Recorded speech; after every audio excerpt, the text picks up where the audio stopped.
اعوذ باللہ من الشیطان الرجیم بسم اللہ الرحمن الرحیم وانی مرسلۃ الیہم، تو میں ان کی طرف میں الیہم بہدیۃ، میں کچھ ہدایہ بھیجتی ہوں، کچھ میں تحفے تحائف جو ہے بڑی قیمتی چیزیں میں بھیجتی ہوں، فناظرۃ، اور پھر دیکھتی ہوں بما یرجع المرسلون، کہ جن کو میں بھیجتی ہوں جن کو ایلچی بنا کر وہ کیا جواب وہاں سے لے کر آتے ہیں، کیا پیغام لے کر آتے ہیں۔ گویا کہ وہ ٹیسٹ کر رہی ہے حضرت سلیمان کو کہ آیا یہ مال و متاع دنیاوی کے اس لالچ کے اندر آ جاتے ہیں اور بس اس سے آگے کا مطالبہ نہیں کرتے، یا یہ کہ ان کا مسئلہ کچھ مختلف ہے۔ فلما جاء سلیمان قال اتمدوننی بمال، جب حضرت سلیمان کے پاس وہ پہنچا ان کا وفد ملکہ سبا کا، وہ سامان وغیرہ پیش کیا، حضرت سلیمان نے فرمایا کیا تم میری اعانت کرنا چاہتے ہو مال سے؟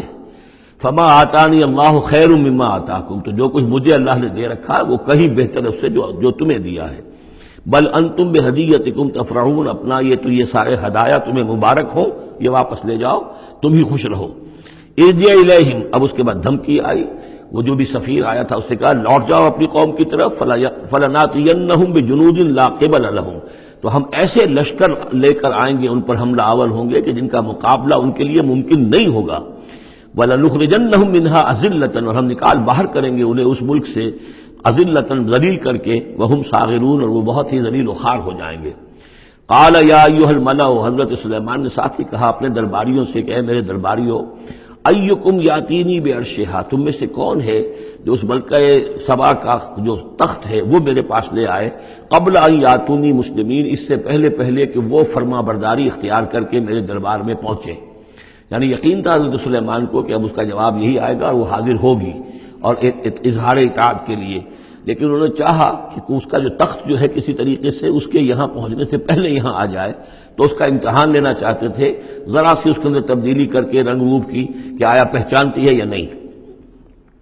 قال عفریت من الجن، تو ایک جن نے کہا، ایک دیو نے، جنوں میں سے دیو، یعنی جنات میں سے، انسانوں میں سے بھی جیسے کمزور بھی ہوتے ہیں طاقتور بھی ہوتے ہیں، لیکن یہ کہ اسی طریقے سے ایک عفریت جو بہت بڑا جن تھا، دیو ہیکل، اس نے یہ کہا انا آتی کا بھی قبل ان تقوم من مقامک، میں لے آؤں گا اس کو آپ کے پاس اس سے پہلے کہ آپ اپنی جگہ سے اٹھیں۔ مراد یہ ہے کہ دربار کے برخاست ہونے سے پہلے جب دربار جو آپ کا لگا ہوا ہے اس کے برخاست ہونے سے قبل، اس سے پہلے میں لے آؤں گا۔ وَإِنِّي عَلَيْهِ لَقَوِيٌّ أَمِينٌ، اور میں اس کے لیے قوی بھی ہوں اور امانت دار بھی ہوں، معتبر بھی ہوں۔ قَالَ الَّذِي عِندَهُ عِلْمٌ مِّنَ الْكِتَابِ، کہا اس شخص نے کہ جس کے پاس کتاب کا علم تھا۔ اب یہ آیات متشابہات میں سے ہے، یہ کون سی کتاب ہے، کون سا علم ہے، یہ ہم نہیں جانتے، نہ ہمارے پاس اس کے سلسلے میں کوئی مرفوع حدیث محمد رسول اللہ صلی اللہ علیہ وسلم کی موجود ہے۔ یہ آیات متشابہات میں رہے گا۔ کوئی ہے وہ عملیات جن کو ہم کہتے ہیں، ان میں سے کوئی عمل ہے کہ جو خاص جس کی کہ تاثیر یہ تھی، جس کے ذریعے سے یہ کام کر لیا گیا۔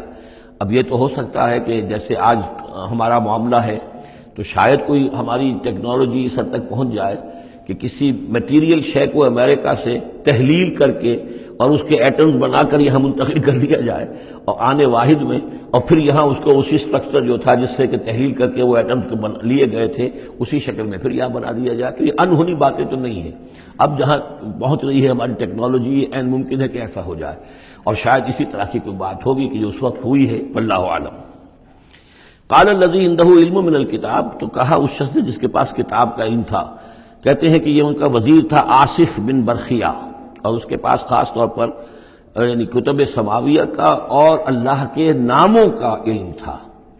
اب وہ ناموں کا علم جو ہمیں نام بتائے ہیں محمد رسول اللہ صلی اللہ علیہ وسلم نے، ان میں سے کسی کی تاثیر یہ نہیں ہے بہرحال، لہذا اس کا انکار تو ہم نہیں کریں گے، قرآن میں ہے، لیکن بہرحال اگر یہ چیز ایسی ہوتی کہ جس میں ہمارا ان دلچسپی لینا مفید ہوتا تو محمد رسول اللہ صلی اللہ علیہ وسلم ضرور ہمیں بتاتے۔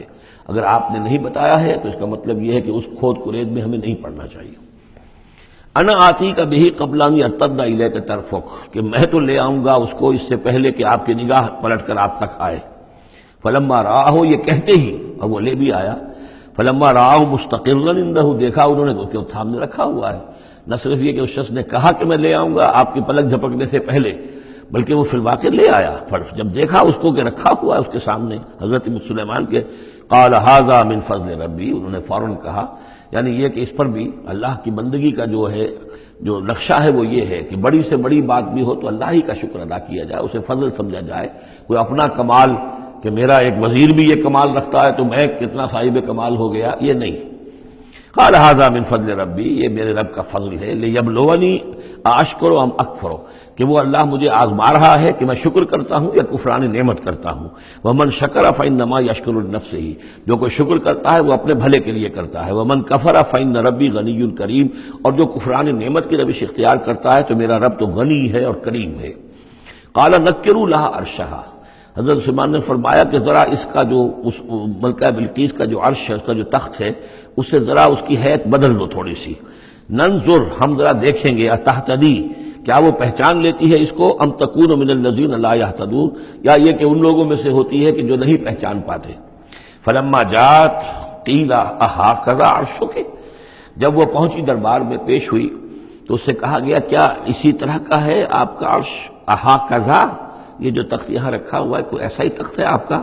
قالت کانہ ہو، اس نے کہا نہیں، تو معلوم ہوتا ہے وہی ہے، یعنی اس نے پہچان لیا۔ مطلب ذہین عورت تھی، ویسے بھی اس کا جو قول تھا وہ بھی بڑی ذہانت پر مبنی تھا، ان الملوک اذا دخلوا قریۃ افسدوها وجعلوا عزۃ اہلها اذلہ، تو اس نے پہچان لیا۔ اہٰذا عرشک، کیا اس طرح کا ہے تمہارا عرش؟ قالت کانہ ہو، اس نے کہا نہیں، یہ تو محسوس ہوتا ہے وہی ہے۔ وَأُوتِينَا الْعِلْمَ مِنْ قَبْلِهَا، اس نے کہا ہمیں یہ ساری باتیں پہلے ہی معلوم ہو چکی ہیں، یعنی اے سلیمان آپ کا جو مقام اور مرتبہ ہے، اللہ کا جو فضل آپ پر ہوا ہے، ہمارے علم میں آ چکا ہے، ہم جان چکے ہیں، یہ کوئی نئی بات میرے لیے نہیں ہے جو اس وقت اس کا مشاہدہ میں کر رہی ہوں۔ وَكُنَّا مُسْلِمِينَ، اور ہم پہلے ہی اسلام لا چکے ہیں، ہم اطاعت قبول کر چکے ہیں اور اسلام بھی لا چکے ہیں۔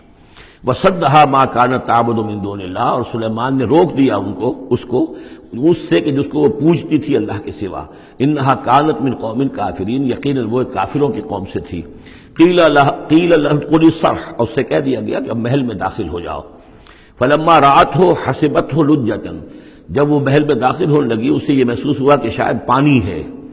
وکشفت عن ساقیہا، تو اس نے اپنے ذرا جو بھی شلوار یا جو بھی اس کا لباس تھا اسے اٹھایا اوپر کو اور اس سے پنڈلیاں کھولی۔ وکشفت، اس نے کھول دی اپنی پنڈلیاں۔ قال انہ صرح ممرد من قواریر، حضرت سلیمان نے فرمایا یہ پانی نہیں ہے، یہ محل ایسا ہے کہ جس میں شیشے جڑے ہوئے ہیں۔ وہ شیشے میں جو عکس پڑ رہا تھا وہ سمجھی کہ یہ پانی ہے، پانی میں عکس پڑ رہا ہے، لہذا وہ اس میں سے پانی میں سے گزرنا پڑے گا، وہ پانی نہیں تھا، شیشہ تھا۔ یہ تو بلکہ شیشہ ہے، محل ہے ایسا جس کے اندر کے شیشے جڑے ہوئے ہیں۔ قالت رب انی ظلمت نفسی، یہاں گویا کہ اسے اور احساس کرا دیا کہ تمہارے تو حاشیہ خیال میں بھی وہ نعمتیں نہیں ہو سکتی جو اللہ تعالیٰ نے مجھے دے رکھی ہیں۔ قالت رب انی ظلمت نفسی، تب اس نے کہا پروردگار میں نے اپنی جان پر ظلم کیا۔ واسلمت مع سلیمان للہ رب العالمین، اور میں تو اسلام لے آئی اور میں نے سر تسلیم خم کیا اور اطاعت اختیار کی سلیمان کے ساتھ، اس اللہ کا اسلام لے آئی، اللہ کی اطاعت قبول کی جو تمام جہانوں کا پروردگار ہے۔ یہ گویا کہ قصص النبیین کا ایک حصہ ہے اس سورہ مبارکہ کا۔ صدق اللہ العظیم۔